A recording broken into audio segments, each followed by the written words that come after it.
Good afternoon and welcome to the American Floral Endowment Grow Pro webinar series. I'm your moderator, Melissa Muñoz. I'm a member of the AFE Young's Professional Council and I'm an assistant professor in the Department of Plant and Environmental Sciences at Clemson University.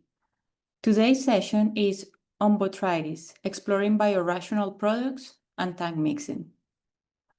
On behalf of the Endowment, I'm very excited to be part of the AFE Grow Pro webinar series that features a new topic every month presented by an industry expert.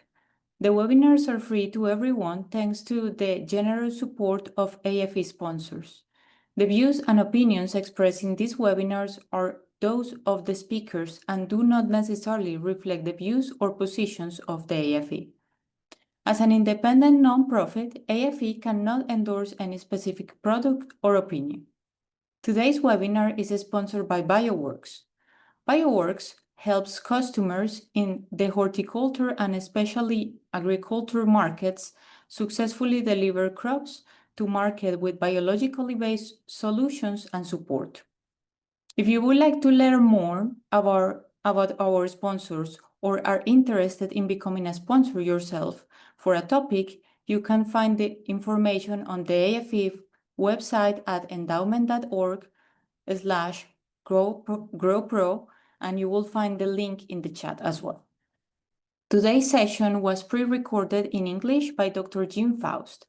After the presentation, he will join us for a Q&A session. Feel free to submit your questions through the Q&A feature or the chat at any time. We will answer as many questions as we can by the end of the hour.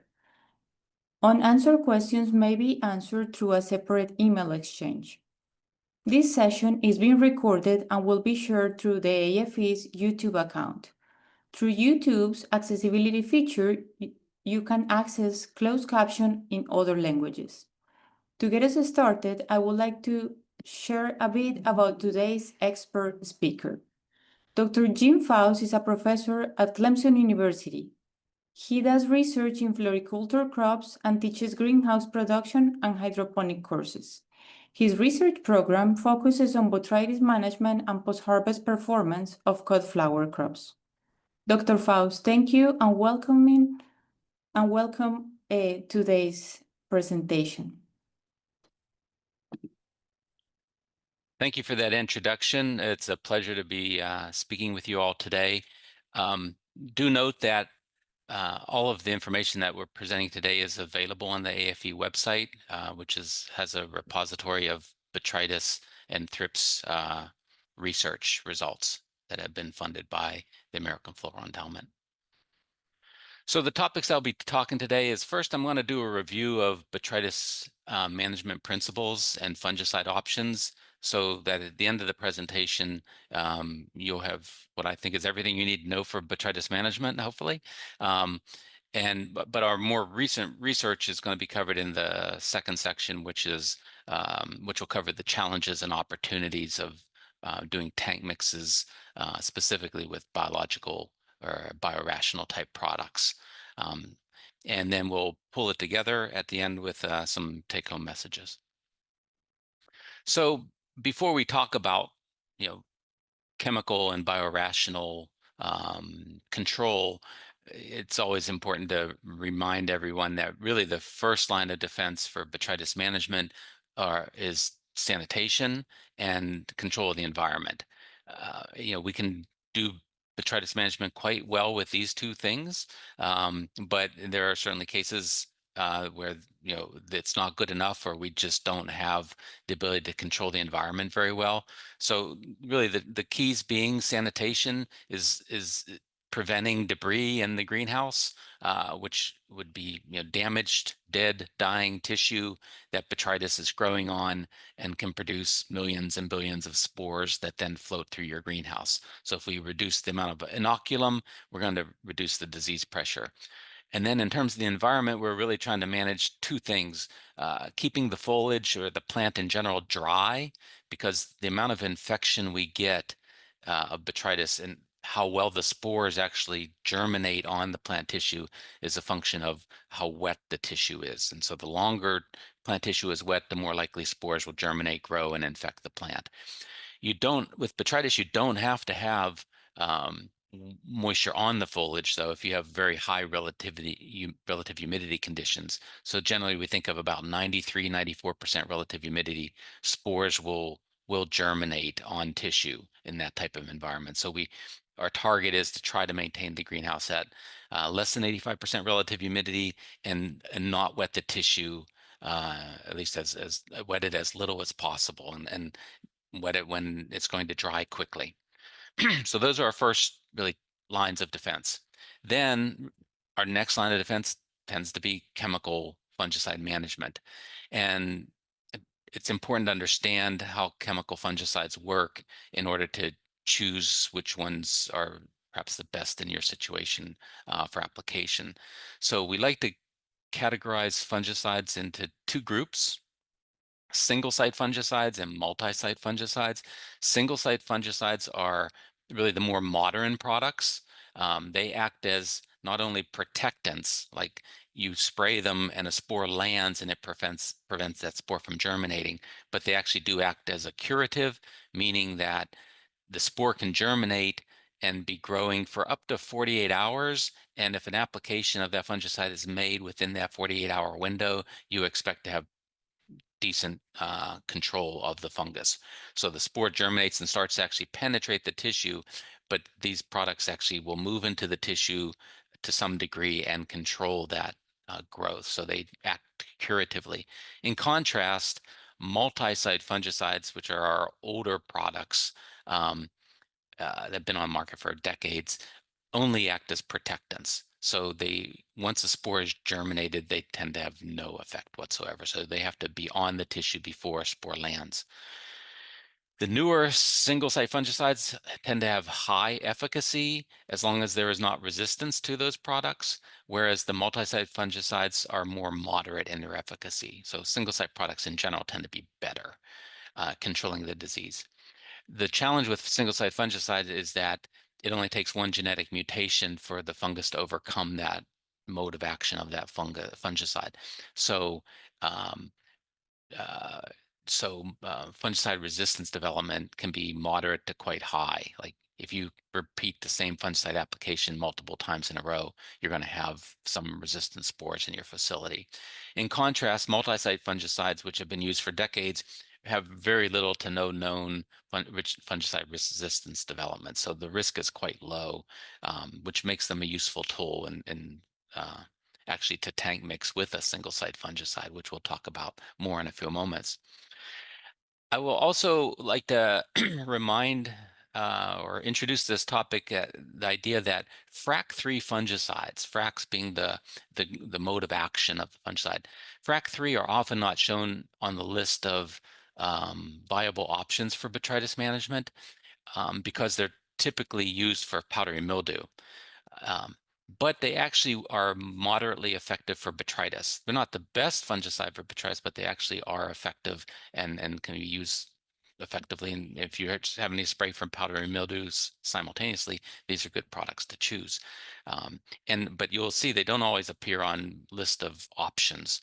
So this is our kind of master list of single-site fungicides for botrytis that are labeled for greenhouse ornamentals in the US. And they're grouped by their FRAC code. So we have 5 FRAC3s. And again, we hadn't shown this on previous years. If you've seen other presentations I've done on botrytis, we didn't always include FRAC3, but we are now. FRAC 7 has a lot of new products falling in that category, and often those are multi-active ingredient products, but the other active ingredient is often in a FRAC 11, which is not effective for botrytis. This one, Postiva, has a FRAC 3 included, and so that has 2 active ingredients for botrytis. We have FRAC 12, which is basically flutioxanil. It's a 1 active ingredient FRAC code. We also have FRAC 17, fenhexamide, and FRAC 19, polyoxin D zinc salt. And I'm going to talk about polyoxin D a fair amount in this presentation, and do note that it is derived from a bacterium, Streptomyces, and but when the manufacturer adds zinc to it, it actually makes it a synthetic product. It's kind of on that borderline. I will call it a biorational because it is derived from a bacterium, but it technically is a synthetic product. And so anyway, the message here is there's only 5 FRAC codes. So when we're trying to prevent fungicide resistance development, we want to rotate fungicides, and we all know that. But our options are limited. We really only have 5 to rotate amongst. So the ones we have, we need to treat well, and so that they last a long time, because we're not adding them very quickly. Also, do note that FRAC 2 is not shown on this list, because then the main active ingredient in there would be iprodione, and it's not listed because there's such a high frequency of resistance observed internationally, and we don't expect the product to become more effective in the future. So we've just removed it from our list here.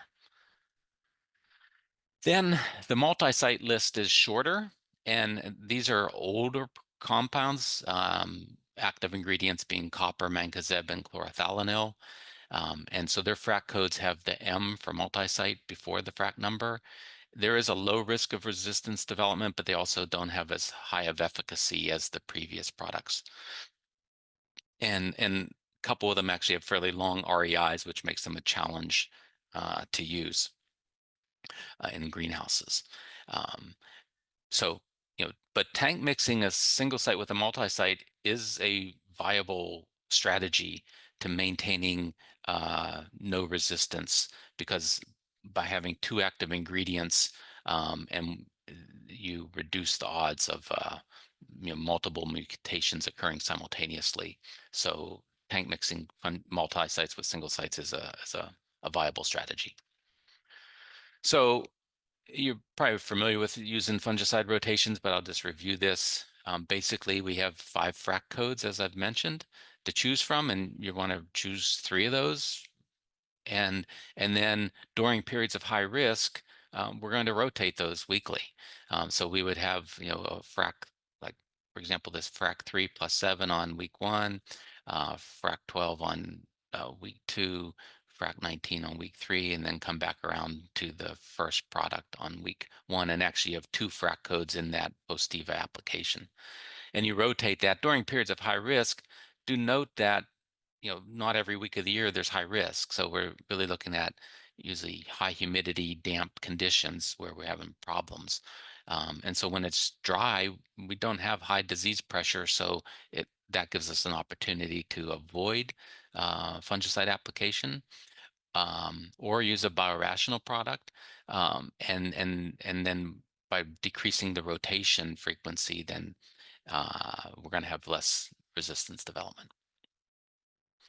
So another concept that I like that some growers have employed is actually reserving 1 FRAC code for post-harvest application. So the way this would work is, we'll show here, so in the greenhouse, what we're trying to show, we use a biorational product here for 1 week, and then we use another biorational product because the risk, maybe the pressure is low, and then we're getting close to a month away from harvesting the crop, and we want disease management to be better, stronger. And so we go through our rotation of a FRAC 3, a FRAC 7, a FRAC 17, and a FRAC 19, for example. And then we're going to rotate back through those potentially in the future. But then we want to do an application, in the week that before the plants are being shipped. And this is especially the situation where botrytis is a post-harvest problem. And we have this certainly with bedding plants in the spring and with cut flowers, where in the greenhouse we might not see a lot of disease, but then putting the plants in a box or on a cart and wrapped in plastic and put them on a truck, and then disease symptoms pop up in that post-harvest environment. So we've created a very humid environment for 24 hours, 48 hours or more, and then all of a sudden the botrytis infections really start to grow. And so we see symptoms in post-harvest. So we want to have a treatment right before the plants are going out the door.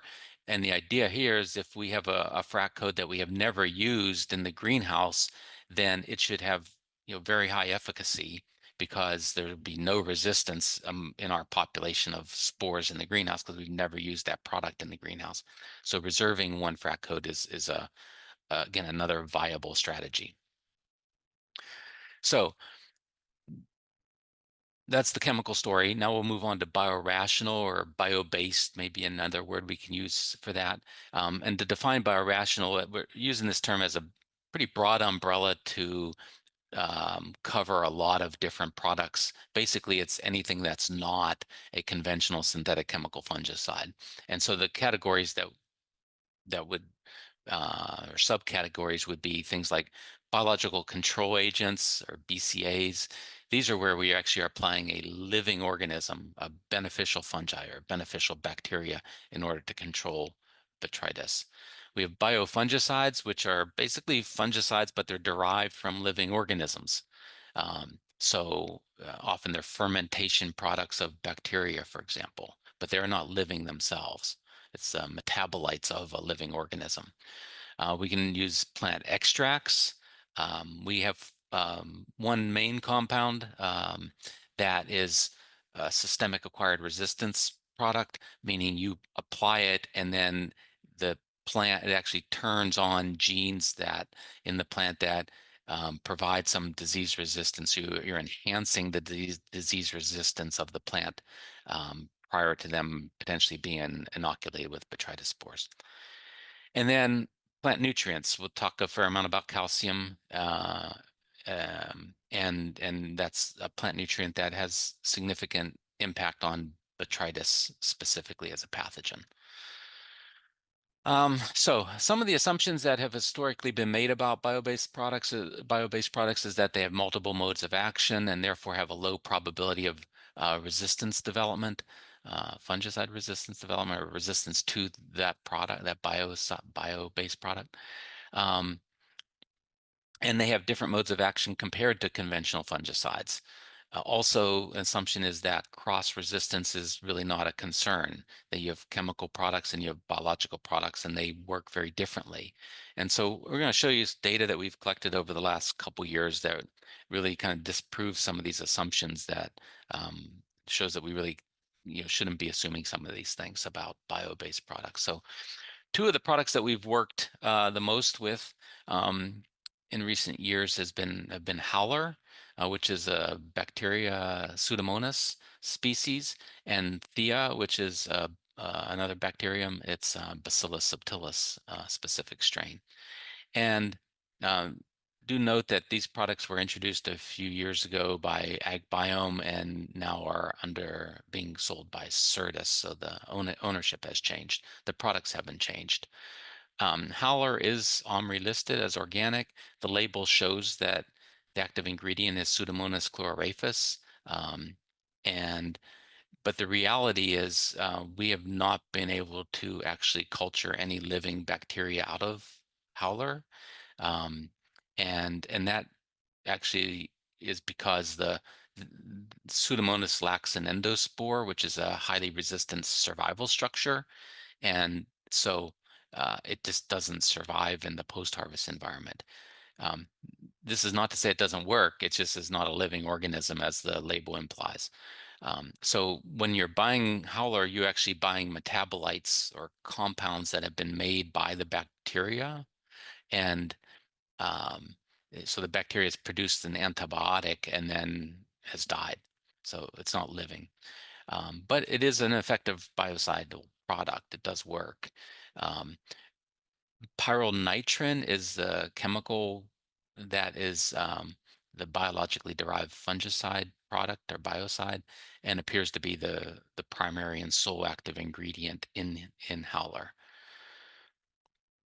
Interestingly enough, fludioxonil, which is often sold as Medallion in the US, is a very good fungicide. It is actually a synthetic derivative of pyrrolnitrin. So its Medallion is actually based on this compound that Pseudomonas produces. But the synthetic form of the pyrrolnitrin, fludioxonil, is more stable, so it's more resistant to light and UV light. So it actually ends up being having this same mode of action, does the exact same thing. So you have two products that are very similar, and even though one is chemical and one is biological based. And just to show you then, if we look at resistance of spores to fludioxonil and to howler. So we took some spores that we are known to be sensitive to fludioxonil. So we put fludioxonil in the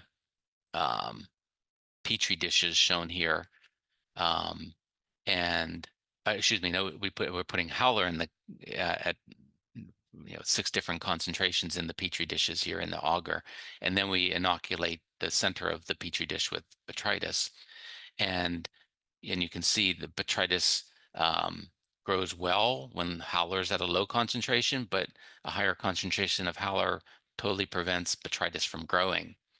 Of course, fludioxonil would be the same story because these spores that we put in here are sensitive to fludioxonil.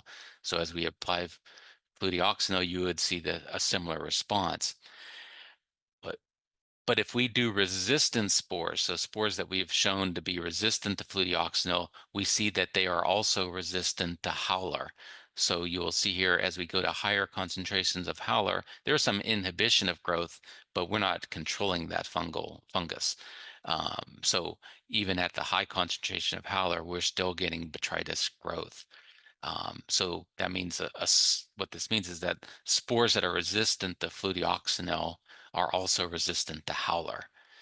So this is the first report that we're aware of what's we term cross resistance between a biofungicide and a synthetic fungicide. And it makes sense. They're really doing the same thing. They're very similar molecules that are in the two compounds. And so if you would try to rotate howler with fludioxonil, you're going to accelerate the rate of fungicide resistance. Or if you tank mix them, you would just be essentially applying 2 of the same thing in the same mix. So understanding how these biologicals work, and this is the premise of our research, is understanding how these work allow us to develop strategies for disease management. Rather, we're not just picking things off the shelf and making assumptions about how we can tank mix them and how they work. So, and I've covered this now. So fludioxonil is synthetically derived pyronitrin. Howler is a biologically derived. Fludioxonil has a longer residual activity. Howler, being less photostable, has a shorter period of efficacy. On the label, you have fludioxonil as a 14-day pre-harvest interval. Howler has a 0-day pre-harvest interval and is OMRI listed. And then the REIs are also different. So even though they're very similar products, compounds, the labels have some significant differences. The second product we'll talk about is Thea. And so that is a Bacillus subtilis strain. It's labeled for several different diseases or disease organisms. It contains metabolites as well as living cells, endospores of Bacillus. No pre-harvest interval, 4-hour re-entry interval or restricted entry interval. And it has, we would categorize this as moderately effective against Botrytis, not highly effective, but it does have efficacy. The next issue we want to discuss is biocompatibility, and this is a challenge when we start talking about looking for mixing partners for biological products. On the literature for Thea and howler, it says that Thea is a fungicide with an excellent complement to howler, and so you could use them together. But what we found was, again, we put howler in these Petri dishes in the agar, and then we scrape the bacillus, and so you get colonies of bacteria growing in the Petri dish. And so here's the control and the bacillus growing nicely. But when we try to put Thea or bacillus in Petri dishes that have howler at 3 different rates, you can see no bacillus grows. So if you would tank mix these 2 products, the howler would kill the Thea. What's a little confusing, but also quite interesting, is that FRAC3 fungicides we talked about earlier, have varying compatibility as mixing partners with Thea or Bacillus. So we tested these 8 different active ingredients. So they're all FRAC3 products, but different molecules. And some of them we saw as just very negative responses. So no compatibility mixing the bacillus with difenoconazole or tebconazole or metconazole. But some we actually saw promotion, like the bacteria actually grew better in combination with the fungicide or with the with the Fact 3 fungicide, which is a bit bizarre, but that's we did this multiple times and have confidence in the data.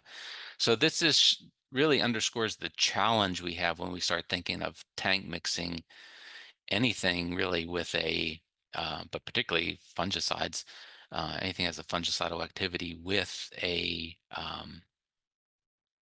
biological control agent, a living organism. So I think the take-home message is tank mixing living biological products or biocontrol agents is risky. You would really need to confirm compatibility of the products before tank mixing them. So basically, we don't really recommend you do BCAs with other products because of the risk. What we don't really know is how much fungicide residues are going to impact those BCAs too. So we know you can't mix, say, Howler and Thea together, but if I applied Howler last week, is it going to be effective on Thea applied this week? Maybe not, because Howler doesn't have a long residual activity, whereas fludeoxonil does have a long residual activity. So these are some of the real challenges and the complexities with tank mixing living organisms.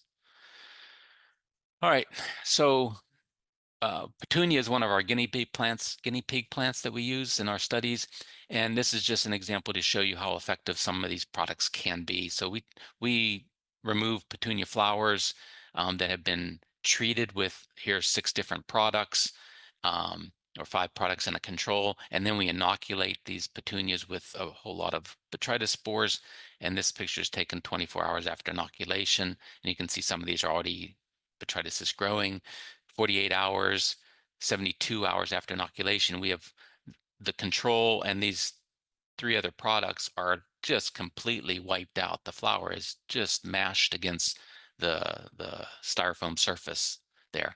Whereas this On Guard calcium treatment and the Zivion treatment are still quite alive and viable. So this shows you how effective a biorational product can be. Yep. And Zivion, I'll note in a few slides, is actually a food grade product. It's used as a preservative in many like cheese products and processed meat products. So it's something we consume regularly. So if you've seen any of my talks over recent years, we talk a lot about calcium. So I'll just very quickly go over this again, just to show, petunias not inoculated, no Botrytis spores added. Petunias inoculated with Botrytis, totally wiped out. Here we have a fungicide applied, and it's a good fungicide, fludeoxonil with cyprodinil, Switch is the trade name, shows no resistance to Botrytis infection. They look just as bad as the control. This is what happens when you have resistance. We happen to pick spores for this study that clearly were resistant. Had we picked, spores that were sensitive, the petunias would have looked good. Then we did calcium at 400, which is a common rate used for poinsettias for decades. Calcium at 800 parts per million, and when we up to 1200 parts per million, we had really clean petunias. And so we've been pushing this for a few years, and a lot of growers have adopted the practices, and calcium has been incorporated into a number of commercial products, specifically for Botrytis. I don't think it has a lot of efficacy for any other pathogens, but certainly Botrytis, it works well. As an example, again, but with roses, where we do dip applications, inoculated controls just loaded with spores or sporulating fungi all over the tissue. On Guard calcium, there's a little bit of Botrytis there. Affirm, which is the polyoxin D product I mentioned before. Maravis Prime, which is a very good, that's our kind of gold standard fungicide for Botrytis. And it's really clean. And then the non-inoculated control. So you can see these treatments are almost as good as flowers that we did not even inoculate, yet these 3 in the middle were inoculated with a lot of spores like the one on the left. So it shows how effective these products can be if there's good coverage and timely application. So one of the challenges with tank mixes is the cost. You have multiple products. So one idea that we pursued is using fractional fungicide rates. So this be with or without calcium. So metconazole being a frac 3 product, a third rate. We actually got very good efficacy with a third rate metconazole. And here's the calcium response, and then the two together are even better. So now nobody ever wants to use a fractional rate by itself, because using lower than the recommended labeled rates is a way to build resistance very quickly in your population of spores. But we think that you can use fractional rates effectively if combined with other products that work well, so that you have multiple modes of action so that you don't have fungicide resistance develop so quickly. Another idea was using surface sterilants, and we tried several. The one that worked the best was Clean Grow, which is a quaternary ammonium salt. And I don't show the control here, but the Clean Grow is significantly better than the control.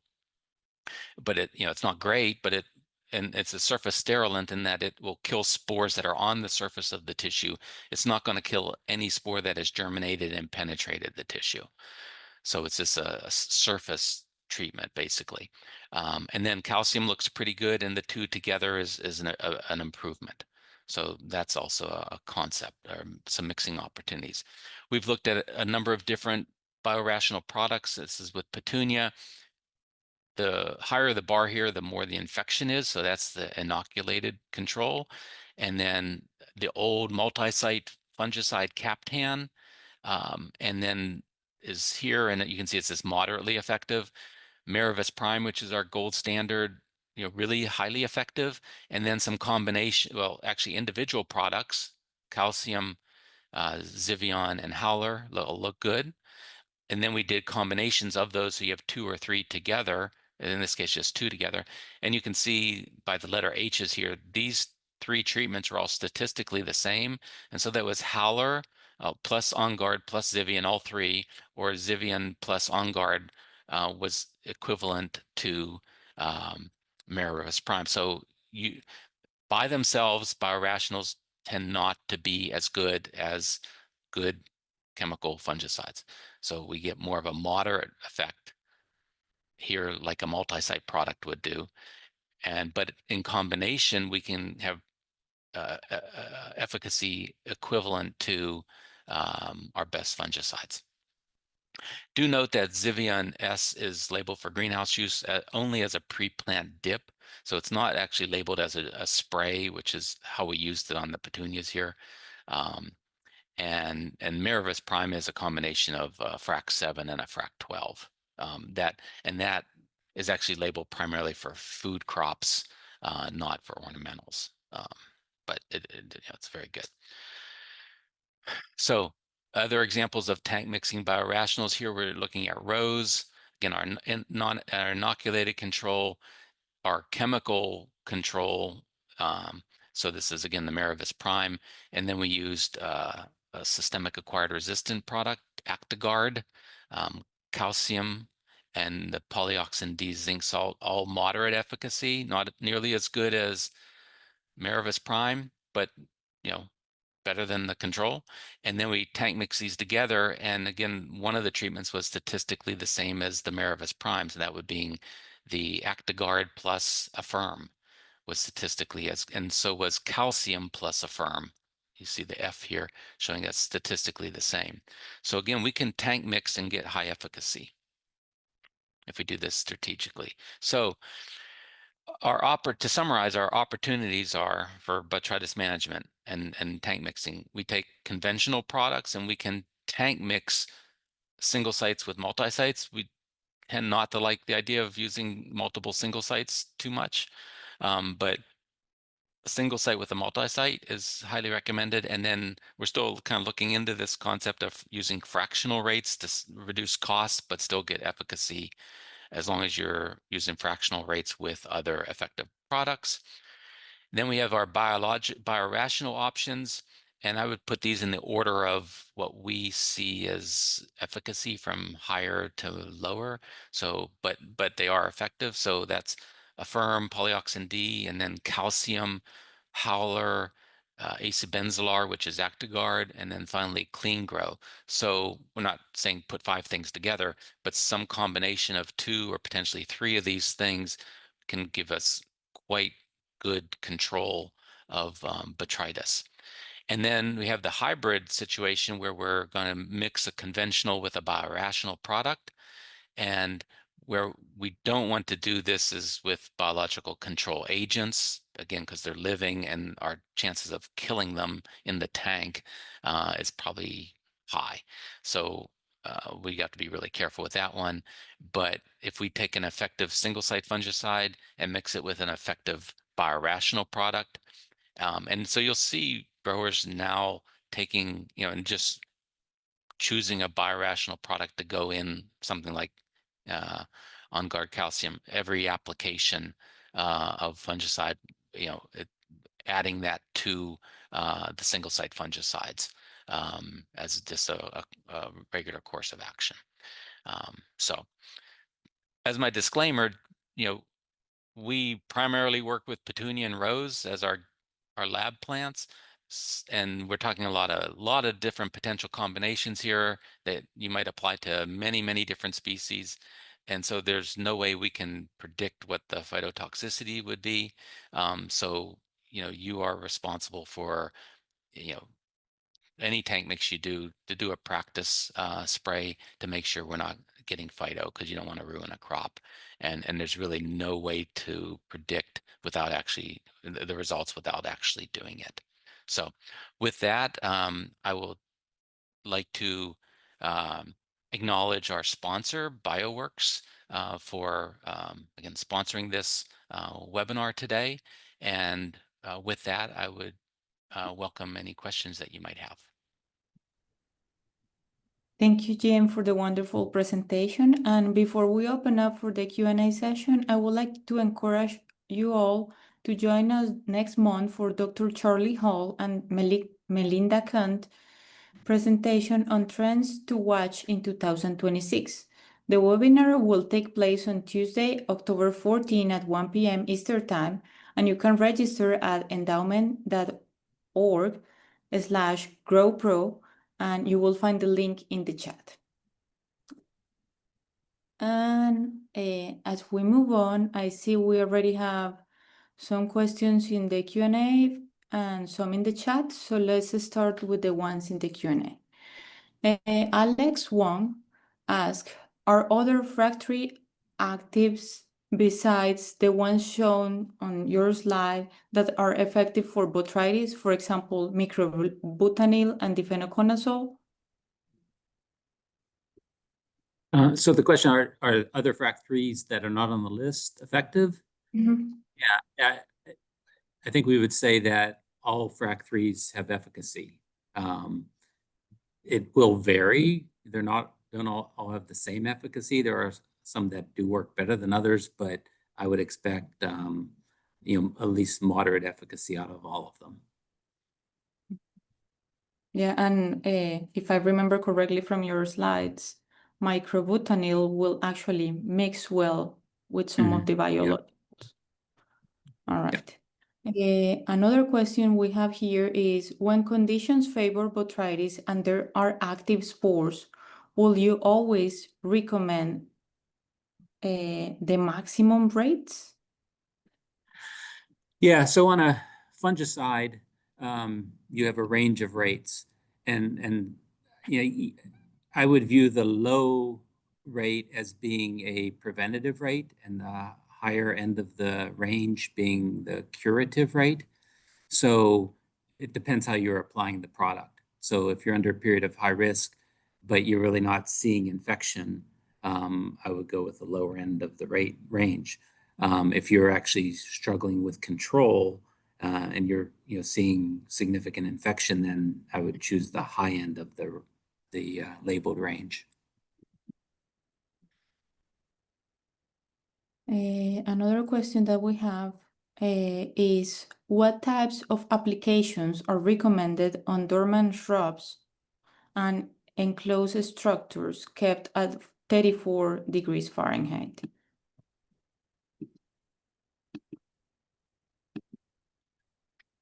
Yeah, I guess I don't work with dormant shrubs in those facilities, but to my knowledge, the temperature wouldn't impact the choice of products. And yeah, I guess to my knowledge, I'm not sure why I would choose anything different. It's still, if you're looking at a period of high risk, there are options. A period of low risk, you have more options. But I don't think it would, and since the plants aren't really actively growing, the frequency of application probably wouldn't need to be so high. Like it wouldn't have to be weekly. But in terms of choosing products, I'm not sure I would choose different strategy with dormant shrubs compared to greenhouse herbaceous tissue. Another question that we have here from Ben Rogers is, have you discovered cross-resistance between any frag groups and biopesticides that contain culturable bacteria? No, we have not seen cross-resistance with any living, living organism and a synthetic fungicide. The only example we had there is that I presented was basically a biofungicide and a synthetic fungicide. So, so where you have an organism producing a compound that ends up being very much like a synthetic fungicide, and then cross resistance is certainly possible, as we documented there. But with living organisms, we haven't seen that. Andres Torres is asking, what about the combination of biological control agents, for example, Bacillus strains and Streptomyces or Gliocladium mixes? That's a good question, and I don't know the answer to that. I guess, yeah. I guess there's possibility. Again, it depends on the mode of action, because the biologicals can have quite a number of different modes of action, like whether they're actually just colonizing tissue, or if they are actually producing biofungicidal type products. So if they're actually producing mycosides, then there'd be potential of the two products to work against each other. I guess in general, I think that's probably not highly likely. But that remains to be explored, to my knowledge. Another question we have is, we have been following your work with calcium applications for some time, and Civion looks effective. Do you know if there are any plans to relabel Civion for greenhouse use? I haven't heard of, well, I mean, there is the one product that I mentioned is labeled. It's just the application method is, so Zivion S has a greenhouse label, as I understand it.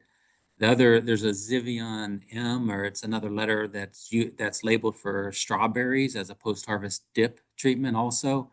So I think, the interest in the active ingredient, which is natamycin, has certainly been increasing in recent years. And usually if that's the case, it's gaining some traction, which encourages the manufacturer to continue to expand the options. So I guess I would be optimistic that there's a chance that the label would continue to evolve and change and be more feasible for greenhouse operators to use in the near future.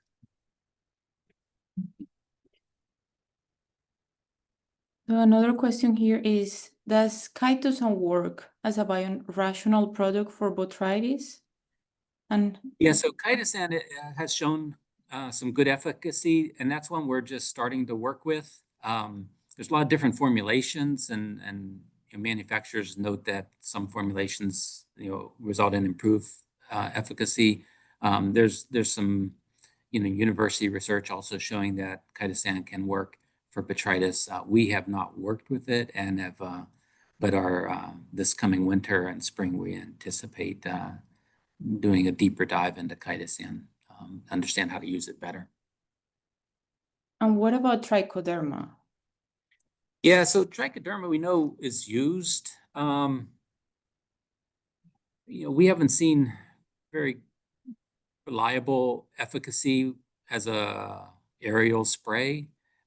We have seen some improvement using products like Root Shield as a drench, actually appearing to induce resistance in the foliage and flowers. Our results just haven't been highly consistent. So, it hasn't been something we've talked about a lot, because we're still trying to kind of figure out, because it seems to work sometimes and then other times not so much. So there's certainly potential with trichoderma, and it's also on our list to explore in more depth this winter.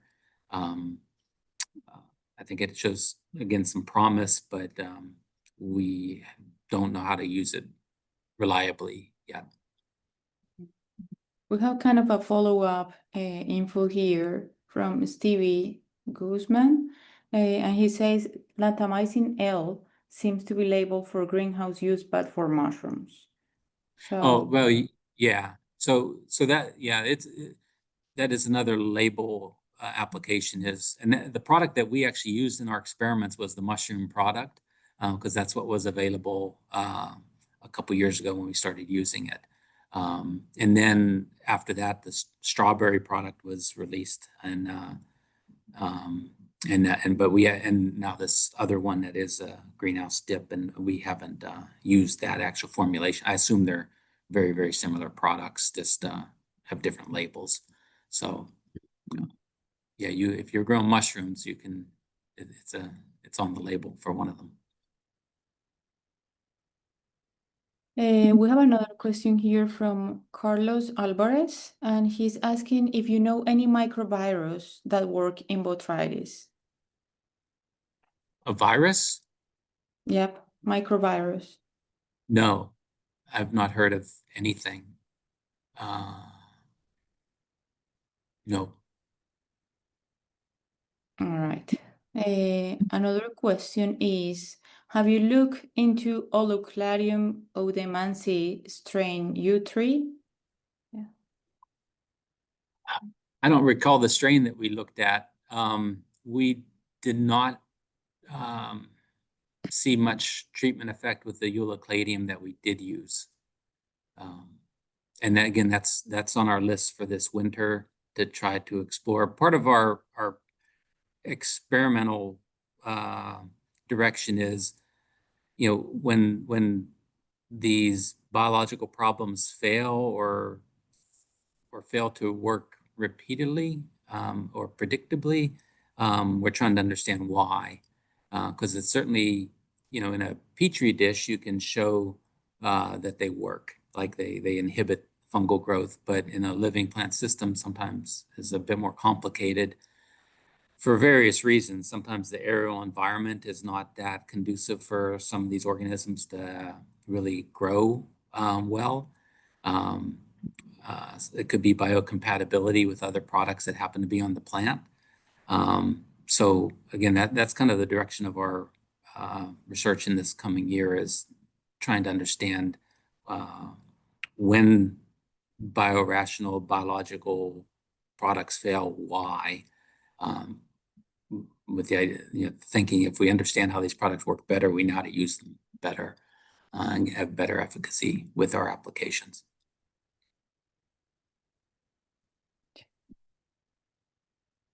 So you mentioned certain combinations with calcium. What is the frequency and the application rate that you recommend? And does the calcium form matter for these applications? Yeah, so there are some growers applying calcium every week. the year because of relatively low cost, and it seems compatible with a lot of other products. And so, you may be, rotating other sprays for whether it be insects or diseases, but, including some calcium in those applications. If we're applying that frequency, then we're looking at probably doing about 500 parts per million. If we're not applying weekly, then we get better efficacy with 1,000 parts per million. My only concern would be if you start repeating 1,000 every week, you're likely to find some plants you have some phyto, not like seriously killing plants, but seeing a little bit of damage that would, cause you to want to back off that rate a little bit. So again, if it's just an occasional application, I would try 1,000. And if it's really quite frequently application, then 500 probably is a more feasible idea. I'm kind of following up on the calcium topic here. Stevie is asking if does increased calcium added to fertilizer also seem to reduce the instances of botrytis? Yeah, so we've looked at this quite extensively, and if you increase calcium in the fertilization program, you can get higher levels of calcium in foliar tissues quite effectively. But calcium doesn't move into flowers and fruits very efficiently from the root system. So when we're trying to protect flowers and fruits, you can't irrigate your way out of that problem. Foliar applications really seem to be necessary to get the high levels of calcium that prove to be beneficial in those tissues.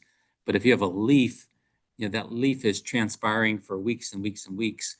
And so there's opportunity for calcium to accumulate in the leaf and get higher. Flowers and fruits kind of develop flowers really quickly. And with fruits, you just don't get that much of the fertilizer solution actually moving into the fruit. So something like a tomato, it's just hard to get enough calcium in there with a fertigation program. And so there's benefit by doing a foliar application to flower and fruit tissue that you won't see with fertigation.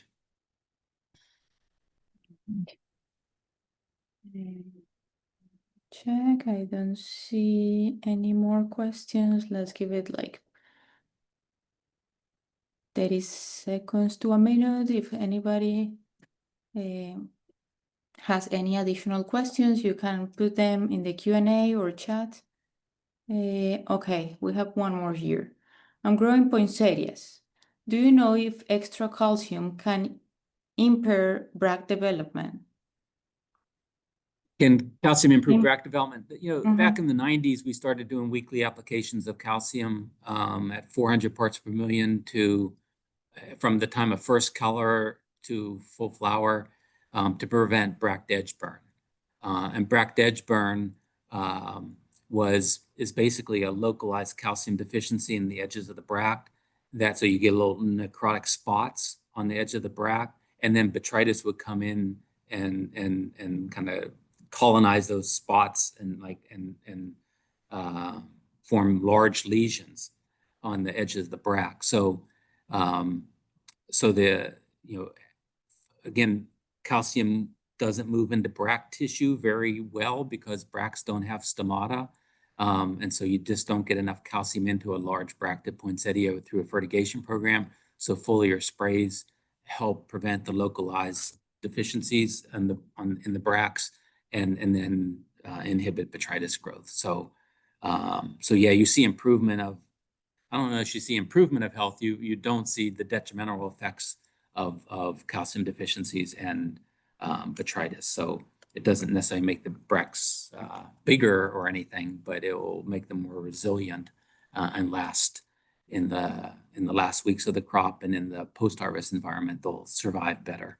Modern varieties tend to be much less susceptible to bract edge burn than some of the varieties we were using 20, 30 years ago, but occasionally you still see the issue, and so growers still preventative calcium applications. There was a question about form of calcium before that I think I forgot. In a way, the form doesn't matter a lot. You cannot use chelated calcium. So chelated calcium will burn tissue, and that would be calcium EDTA. But the other forms, whether it's calcium nitrate or calcium chloride,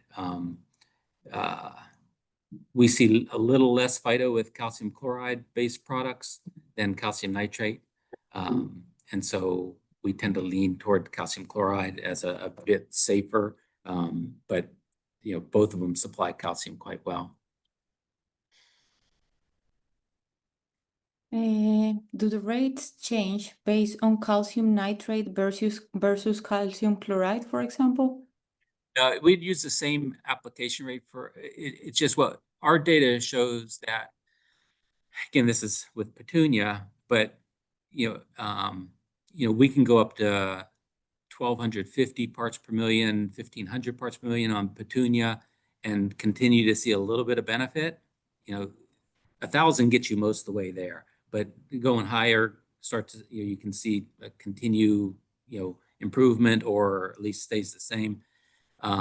Roses, you can go up to 2,000, but with calcium nitrate, we start to see some negative effects when you get above 1,000 parts per million calcium, where they start to, because of the added nitrogen, you actually start to seem to have more susceptibility again, where it's actually less effective at 1,500 parts per million or 1,250 compared to 1,000.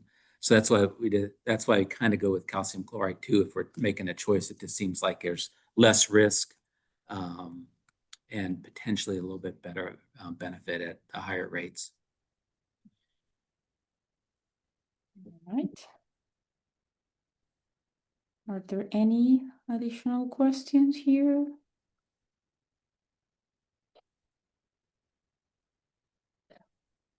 All right. So if not, I would like to thank you all for joining us today for another session of AFE Grow Pro webinar series. Please join us next month with Dr. Charlie Hall and Melinda Nutt presentation on trends to watch for 2026 on Tuesday, October 14 at 1 p.m. Eastern Time. You can register ahead at endowment.org/growpro, which is going to be at the chat. While you're in there, you can also check our past webinar recordings, other grower-related resources, and research reports that are available to you for free thanks to our industry support. We ask to please complete the brief survey about today's session, where you can suggest any additional topics and help us to continue improve these webinars. Thank you again for joining today, and have a great day.